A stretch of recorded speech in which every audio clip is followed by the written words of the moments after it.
All right, guys, I just wanted to do a quick video on rental income. I had a lot of people message me since I've done the video on the trailer rehab and ask how you really get income from rentals. There's a lot of different ways. Most people generally think of cash flow. You buy a house, someone pays you rent, and you get that in your bank account. Well, that's partially true, but not partially true as well, because there's a lot of other expenses. So I kind of break it down a few different ways. First way that you get income from rentals is through appreciation. You buy a house, that house appreciates in value each year that you own it, depending on where it is, location, condition, economy, all that type of stuff. But generally about 1 to 5% a year, give or take. Just depends on your situation. So that's one way that you get income, because if you sell that house 10 years from now, it's appreciated 1 to 5% each year for 10 years. The other way that you can think of rental income is from actual cash flow. This is the traditional sense that most people think of it. Cash flow, so say you have a rental house renting for $900 a month. Well, you're not going to get all of that. I always say take about 40% of that off, because that's going to be your taxes, your insurance, partially some of your maintenance and fees and management fees, if you have somebody else manage it instead of yourself. And then you take off also your mortgage amount, the amount that you have to pay on that loan. So oftentimes this amount really isn't all that high. It doesn't make having rental look all that appealing from the outside to some people, because sometimes that cash flow is low, really, each month. Sometimes it's high, if it's a better deal, a better buy, that type of stuff. So this portion can definitely vary, but that's actual money in your pocket. The other way, there's two more really that you think of income from rentals. Next one is amortization of the loan. So that's what essentially you're paying down. So you're not paying that loan on a rental home. The renter is paying it for you. That's one of the big benefits. Every month that payment comes in, well, yeah, you're getting payment from them, but you're also paying that mortgage from their rent. So this varies widely as well. Depends on your situation, but usually about 9 to 23%, somewhere in that range, yearly, that you're able to kind of pay that mortgage down, depending if it's a 15-year loan, if it's a 30-year loan, how you did that in your particular situation. Next way is one of the least known, really, I think, but one of the better ways of actually getting a return on your investment is through depreciation. The government lets you depreciate. The government lets you, as odd as that is, depreciate the value of a home over 27 and a half years. So you have a house on a lot, you can depreciate that over 27 and a half years. Not the value of the land, because the land never depreciates, only the house. So say you have a $100,000 house,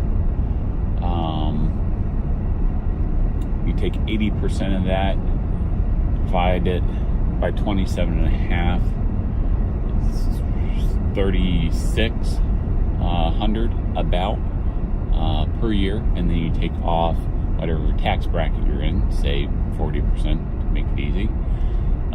That would leave you about, what is that, without a calculator, 1,600 a year that you can take off on your taxes for depreciation of that rental house. So that's pretty good, deduction. It's not money that you're sticking in your pocket. It's money that you get to keep, though, which is always good, right? It's money that you don't have to pay. So the only downside to this part is that you can only do that for 27.5 years, though.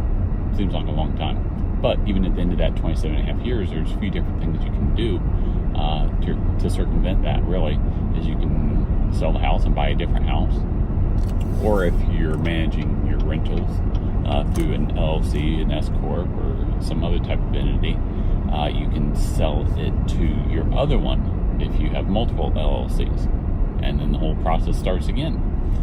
So there's a lot of different ways to make income from rentals, not just buying the house and cash coming in. There's a lot more to it.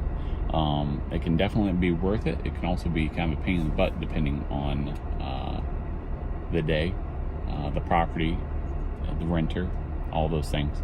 If you haven't had a chance to look at my video, which one was it? The trailer rehab. That's one of the top videos that I have. People like rehabs, so I guess that's why it's been viewed so much. I just randomly did it one day. I wasn't really expecting it to be viewed very much, but there's a lot of negative comments on it. There's a lot of good comments on it. Trailers are a tricky thing to rent. You can definitely make a good profit on them, but they're a lot of headache a lot of times because of the population that typically rents them. There's a higher turnover. Not everybody, not everywhere, but they are more of a temporary housing. They're usually not a long-term housing for most people.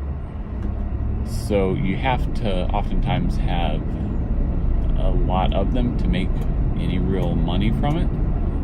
Whereas if you only have a couple, you're going to be usually turning those over fairly consistently. So it's not as desirable. I'll put it that way.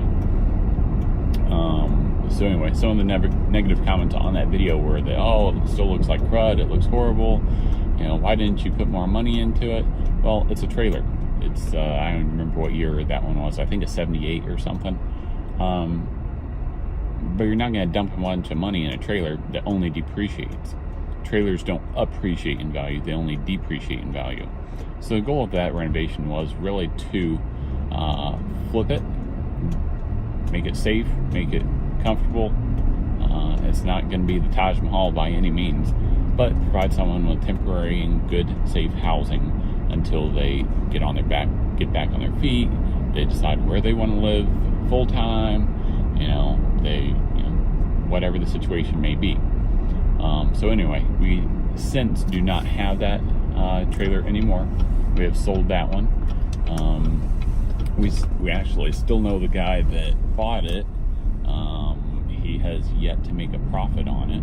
We made a profit from the sale of it. We actually made more on the sale of it than we did really cumulatively over